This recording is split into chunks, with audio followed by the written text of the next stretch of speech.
حافظ عبدالمعبود ایک بار پھر استقبال ہے آپ کا ہمارے یوٹیوب چینل میں۔ آج ہم آپ کو دنیا کے بسنے والے سب سے پہلے شہروں میں سے اس شہر کے بارے میں جانکاری دیں گے جو آج سے 7000 سال پہلے بھی جس کے اندر آبادی موجود تھی۔ اس کی جانکاری ہے اسکرین پر آپ کے سامنے۔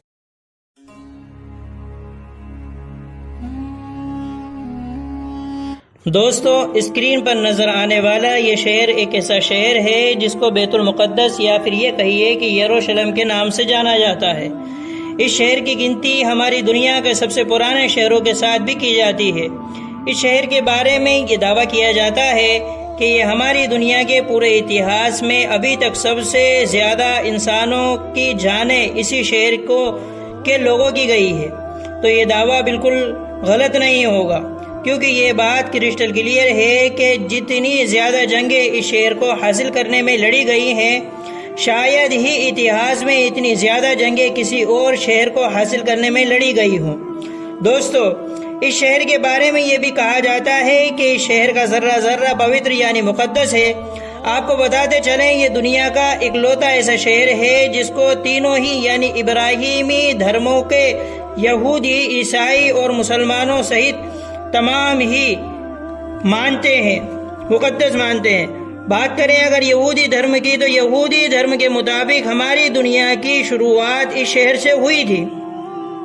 ساتھ ہی ساتھ حضرت ابراہیم علیہ السلام نے اپنے بیٹے کی قربانی کی تیاری بھی اسی شہر سے شروع کی تھی۔ اتنا ہی نہیں، اس شہر میں ہی وہ دیوار بھی موجود ہے کہ جس کو یہودی دھرم میں سب سے زیادہ پوتر جگہ مانا جاتا ہے۔ یہ وہی دیوار ہے کہ جس کو ویسٹرن وال یا دیوار گریا کے نام سے بھی جانا جاتا ہے۔ آپ کو بتاتے چلیں کہ یہ وہ دیوار ہے، اسے ہیکل سلیمانی کا بچا ہوا حصہ کہا جاتا ہے، جس کو ہزاروں سال پہلے حضرت سلیمان علیہ السلام کی طرف سے بنایا گیا تھا۔ وہیں دوسری طرف عیسائیوں کا یہ ماننا ہے کہ اسی شہر میں ہی نہ صرف حضرت عیسیٰ علیہ السلام کی پیدائش کی جگہ موجود ہے، بلکہ یہ وہی شہر ہے جہاں حضرت عیسیٰ علیہ السلام کو سولی پر چڑھایا گیا تھا۔ ساتھ ہی ساتھ عیسائیوں کا سب سے مین کلیسا بھی یہاں موجود ہے۔ بات کریں اگر مسلمانوں کی، تو اس شہر میں الاقصی نام کی وہ مسجد موجود ہے جس کو اسلام دھرم میں تیسری سب سے پوتر جگہ مانا جاتا ہے۔ یعنی مکہ مدینہ کے بعد مسلمان اگر سب سے زیادہ اہمیت کسی جگہ کو دیتے ہیں تو وہ یہی جگہ ہے اس کے علاوہ مسلمانوں کے لیے یہ شہر قبلہ اول بھی ہے، کیونکہ ظاہر ہے کہ کعبے سے پہلے مسلمان اسی شہر کی طرف منہ کر کے نماز ادا کیا کرتے تھے۔ مسلمانوں کے مطابق جب آخری پیغمبر یعنی حضرت محمد صلی اللہ علیہ وسلم نے معراج کا سفر کیا تھا، تو یہی وہ شہر ہے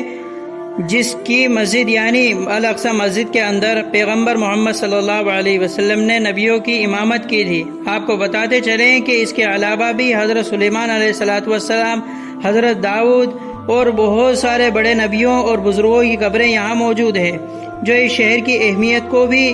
اور زیادہ بڑھاتی ہے۔ شاید یہی جگہ تھی کہ اتہاس میں اس شہر کو حاصل کرنے کے لیے مسلمانوں اور عیسائیوں کے بیچ ایک دو نہیں بلکہ بہت سے جنگیں ہوئی۔ مسلمانوں اور عیسائیوں کی یہ جنگیں 5، 10، 15 یا 20 سال سے نہیں بلکہ صدیوں سے چلتی آ رہی ہے، اور آج کے دور میں بھی اس شہر کو حاصل کرنے کے لیے یہ جنگیں جاری ہے۔ ہاں، وہ بات الگ ہے کہ آج کے دور میں اس شہر کے لیے مسلمانوں سے جنگ کرنے والے عیسائی نہیں یہودی لوگ ہیں۔ فی الحال دوستوں، اب بات کرتے ہیں اس شہر کے اتہاس کے بارے میں۔ آخر اس شہر کو شروعات کیسے ہوئی اور آج کے دور میں یہ شہر جس حالت میں ہے اس حالت میں اس کو کس نے پہنچایا۔ دراصل دوستو، ایکسپرٹ کی مانیں تو یہ بات پوری طرح سے کلیئر ہو چکی ہے کہ آج سے لگ بھگ 7000 سال پہلے بھی اس شہر کے اندر انسانی آبادی ہوا کرتی تھی، جو اس شہر کو دنیا کے سب سے پرانے شہروں میں سے ایک بناتی ہے۔ آپ کو بتاتے چلیں کہ ریکارڈ ہسٹری کے مطابق اس شہر کو سب سے پہلے حضرت داؤد علیہ السلام کی طرف سے فتح کیا گیا تھا۔ وہی داؤد علیہ السلام جس کو یہودی اور عیسائی دھرم میں ڈیوڈ کے نام سے جانا جاتا ہے۔ حضرت داؤد نے اس شہر کو فتح کرنے کے بعد اس کو اپنی سلطنت کی راجدھانی بنایا تھا۔ حضرت داؤد نے اس علاقے پر لگ بھگ 33 سال تک راج کیا تھا۔ ان کے بعد ان کی یہ حکومت ان کے بیٹے یعنی حضرت سلیمان علیہ السلام کے بعد چلی گئی تھی۔ وہی سلیمان علیہ السلام کے جن کو یورپ میں سولیمون کے نام سے بھی جانا جاتا ہے۔ سلیمان علیہ السلام نے ہی اس ہیکل سلیمانی نام کی اس مشہور بلڈنگ کو بنوایا تھا کہ جس کے اندر تابوت سکینہ کو رکھا گیا تھا۔ تابوت سکینہ ایک ایسا صندوق ہوا کرتا تھا کہ جو حد سے زیادہ خاص ہوا کرتا تھا۔ اس صندوق کے اندر پرانے گزرے ہوئے بہت سارے مشہور نبیوں کے تبرکات ہوا کرتے تھے، جیسے کہ حضرت عیسیٰ علیہ السلام کی چھڑی، حضرت ہارون علیہ السلام کا امامہ، حضرت سلیمان علیہ السلام کی انگوٹھی، اور اس کے علاوہ بھی بہت ساری چیزیں۔ دراصل دوستو، حضرت سلیمان کے چلے جانے کے بعد اس شہر میں بہت سارے اتار چڑھاؤ آتے رہے، مگر دوستو یہودیوں کی سب سے بڑی بربادی اس وقت شروع ہوئی کہ جب 598 عیسوی میں یعنی حضرت عیسیٰ علیہ السلام سے بھی لگ بھگ 600 سال پہلے بخت نصب نام کے بابل کے ایک بادشاہ، ظالم بادشاہ نے ان لوگوں کے اوپر حملہ کر دیا۔ یروشلم شہر پر حملہ کرنے والے بخت نصب نے نہ صرف اس شہر کو پوری طرح سے تباہ و برباد کیا بلکہ ہزاروں یہودیوں کو بھی موت کے گھاٹ اتار دیا، اور اس سے کہیں زیادہ یہودیوں کو غلام بنا کر وہ اپنے ساتھ اپنے علاقے یعنی بابل میں لے کر چلا گیا۔ آپ کو بتاتے چلیں کہ شہر کی اس بربادی میں ہیکل سلیمانی نام کی وہ مشہور بلڈنگ بھی پوری طرح سے تباہ ہو گئی تھی، اور اس بلڈنگ کے اندر موجود تابوت سکینہ نام کا وہ مقدس صندوق تو ایسا غائب ہو گیا تھا کہ جس کا آج تک کوئی بھی پتہ نہیں چلا سکا۔ اس کے بعد دھیرے دھیرے وقت گزرتا گیا، اور پھر کچھ سالوں کے بعد ہی یہ 539 عیسوی میں ہی سائرس دی گریٹ نام کے اس ایرانی رحم دل بادشاہ نے اس بابل پر ہی حملہ کر دیا کہ جس بابل کے ظالم بادشاہ نے یہودیوں کو تباہ و برباد کر دیا تھا۔ آپ کو بتاتے چلیں کہ سائرس دی گریٹ نے نہ صرف بابل کو فتح کیا بلکہ ساتھ ہی ساتھ ان سبھی غلام یہودیوں کو بھی آزاد کر کے ان کو اپنے وطن جانے کی اجازت دے دی۔ لوگ نہ صرف اپنے وطن میں واپس ہوئے بلکہ ان لوگوں نے سائرس دی گریٹ کی مدد اس مشہور عمارت کو ایک بار پھر بنا لیا کہ جس کو ہیکل سلیمانی نام سے جانا جاتا تھا۔ مگر دوستو وقت نے اپنے آپ کو ایک بار پھر سے بدل ڈالا، اور 70 عیسوی میں اس دور کی دنیا کی سب سے طاقتور سلطنت یعنی رومن سلطنت نے یروشلم شہر پر حملہ کر دیا۔ رومن شہنشاہ یعنی ٹائٹل جب اس شہر میں داخل ہوا تو اس کی فوج میں پورے شہر میں آگ لگا دی، ساتھ ہی ساتھ ہیکل سلیمانی نام کی اس بلڈنگ کو بھی پورا طرح نیست و نابود و برباد کر دیا۔ آپ کو بتاتے چلیں کہ جیسے جیسے وقت گزرتا گیا ویسے ویسے یہودیوں کا رومن امپائر کے انڈر میں رہنا اور بھی زیادہ مشکل ہوتا گیا۔ 135 عیسوی میں جب یہودیوں نے رومی سلطنت کے خلاف بغاوت کرنے کی کوشش کی تو رومی روز نے بغاوت کے جرم میں اس پورے شہر پر ہل چلا کر اس کو پوری طرح ویران کر دیا۔ شہر میں رہنے والے ایک یہودیوں کو بازار میں لے جا کر غلام بنا کر بیچ ڈالا۔ اتنا ہی نہیں، یہودیوں سے حد سے زیادہ نفرت کی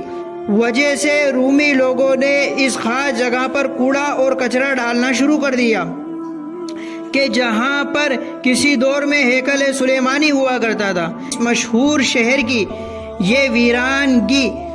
100 یا 200 سال کے لیے نہیں بلکہ کئی صدیوں تک باقی رہی تھی، اور آخرکار 638 عیسوی میں مسلمانوں کے دوسرے خلیفہ یعنی حضرت عمر نے اس شہر کو رومن امپائر سے فتح کر لیا تھا۔ آپ کو بتاتے چلیں کہ اس کے بعد لگاتار ایک لمبے وقت تک یہ شہر مسلمانوں کے ہی انڈر میں رہا تھا، مگر شروع سے ہی عیسائی فوجیں اس شہر کو حاصل کرنے کی کوششیں کرتی رہتی تھی۔ لاکھ کوششوں کے باوجود بھی عیسائی فوجیں مسلمانوں سے ان کو دوبارہ حاصل نہیں کر پائی تھی، مگر پھر بعد میں جب مسلمانوں کی اندرونی لڑائیوں کی وجہ سے ہی مسلمانوں کی خلافت یعنی خلافت عباسیہ کمزور پڑ گئی تھی تو 1099 میں عیسائی فوج یروشلم شہر کو ایک بار پھر سے حاصل کرنے میں کامیاب ہو گئی تھی، مگر اس شہر کو ابھی عیسائیوں کو کنٹرول میں گئے ہوئے چند سال ہی گزرے تھے کہ مسلم دنیا میں ایک نیا نام ابھر کر آ گیا اور یہ نام تھا صلاح الدین ایوبی۔ وہی صلاح الدین ایوبی کہ جس کے بچپن سے ہی اس بات کی قسم کھا رکھی تھی کہ وہ ہر حال میں عیسائیوں سے اس شہر کو دوبارہ حاصل کر کے رہے گا۔ یہی وجہ ہے کہ صلاح الدین ایوبی نے شروع سے ہی اس شہر کو حاصل کرنے کی کوششیں شروع کرنے اور آخرکار 1187 میں یعنی 100 سال سے پہلے ہی ایک بار پھر سے یہ شہر مسلمانوں کے اندر میں آ گیا تھا، یعنی صلاح الدین ایوبی نے اس شہر کو فتح کر لیا تھا۔ اس کے بعد بھی اس شہر کو حاصل کرنے کے لیے عیسائی اور مسلمانوں کے بیچ کئی جنگیں لڑی گئی، مگر لاکھ کوششوں کے باوجود بھی عیسائی لوگ دوبارہ اس شہر کو مسلمانوں سے نہیں چھین سکے اور اگلے لگ بھگ 600 سے 700 سال تک لگاتار یہ شہر مسلمانوں کے ہی اندر میں رہا۔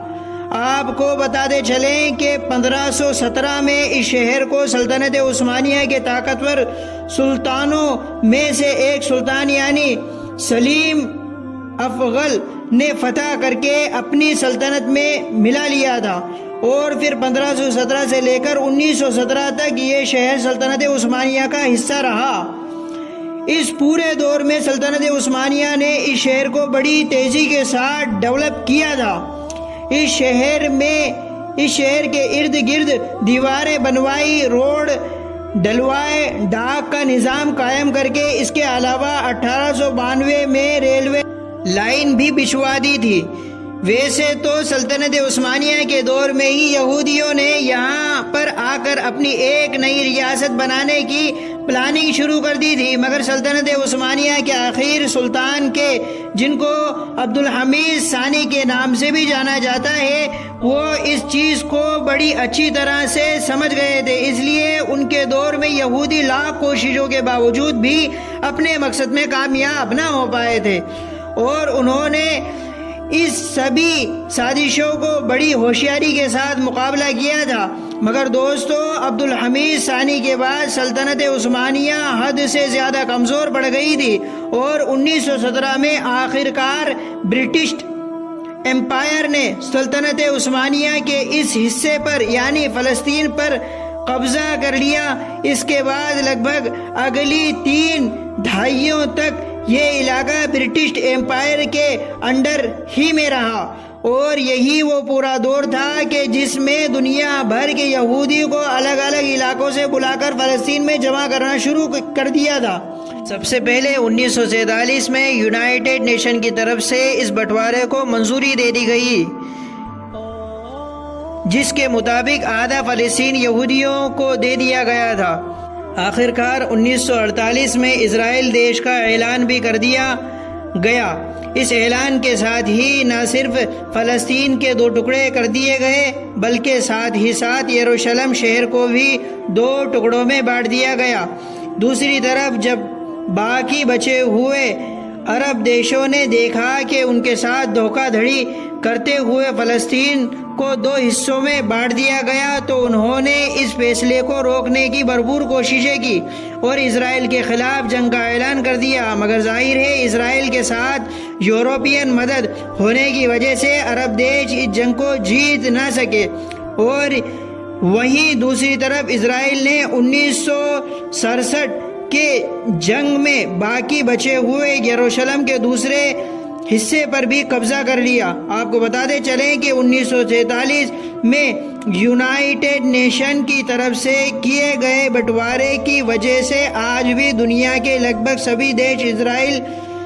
پورے یروشلم شہر پر قبضے کو غلط مانتے ہیں، مگر اس کے بعد بھی اسرائیل دیش نے نہ صرف یروشلم کو اپنے قبضے میں لے لیا بلکہ فلسطین کے زیادہ تر حصے پر قبضہ کر لیا۔